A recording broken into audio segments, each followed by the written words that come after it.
Okay, yesterday we talked about seasonal affective disorder, and today we're going to talk a bit about the holiday blues, which is something, of course, a number of people can experience as the holidays approach. Here with tips to beat those holiday blues is Neil Pasricha.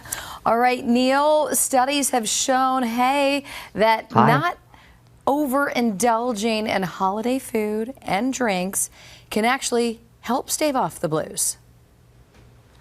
Yeah, overindulging, Carolyn. We are all overindulging these days. How often are we scrolling on social media, looking at everybody else's fancy Christmas lights, looking at everybody's fancy pumpkin pies? You know, we compare our director's cut life with everybody else's greatest hits. I think before we talk about indulging at the dinner table, we have to talk about the mental indulgence we're all doing. We need to take a step back from the kind of cranked up phase that we're all living in today, and we got to get back to simple pleasures. I wrote a book about this 10 years ago called The Book of Awesome. How do we enjoy the tiny, simple moments in life?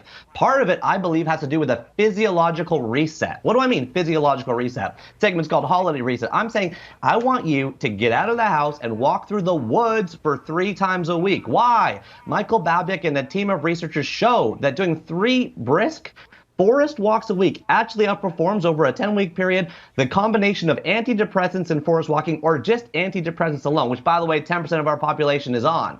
So what am I saying? I'm saying that trees have a chemical in them. They're called phytoncides. Let me zoom that back a little bit. Phytoncides. This chemical, when you breathe it in a forest, lowers the cortisol and adrenaline levels in your body. It helps you see the simplest pleasures for what they truly are. When you plug in the Christmas lights and they all work, or taking that first bite of pumpkin pie, we need to go back to enjoying those basic things, and yes, delete the social media apps on top of that. All right, Neil, but you know, many people feel a sense of loneliness that is really kind of amped up or amplified this time of the year. So how can you combat that?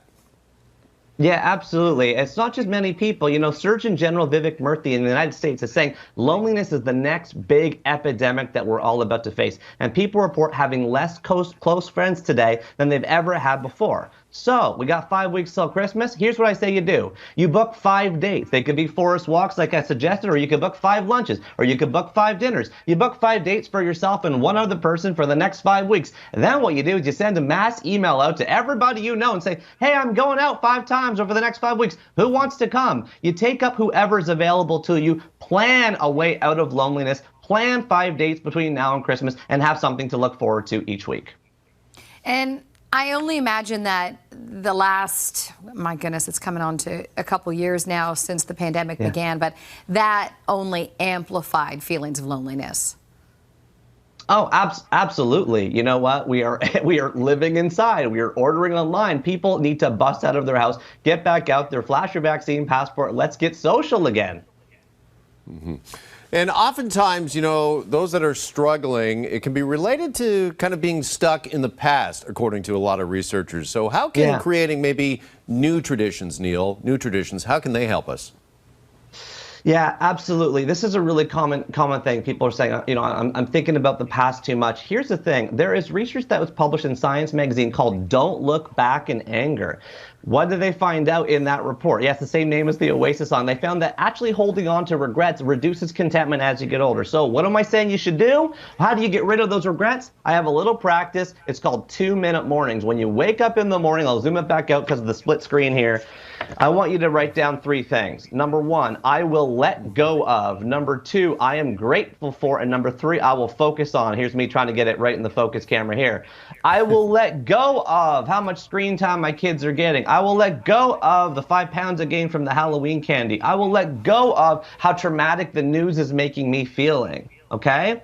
Then you prime your brain for something positive, which is I am grateful for. Emmons and McCullough show that if you write down 10 things you're grateful for a week, you're not just happier, Jeff, but you're also physically healthier over a 10-week period, right? It's easy. If this is a bicep curl, writing down gratitude is a brain curl. And finally, I will focus on.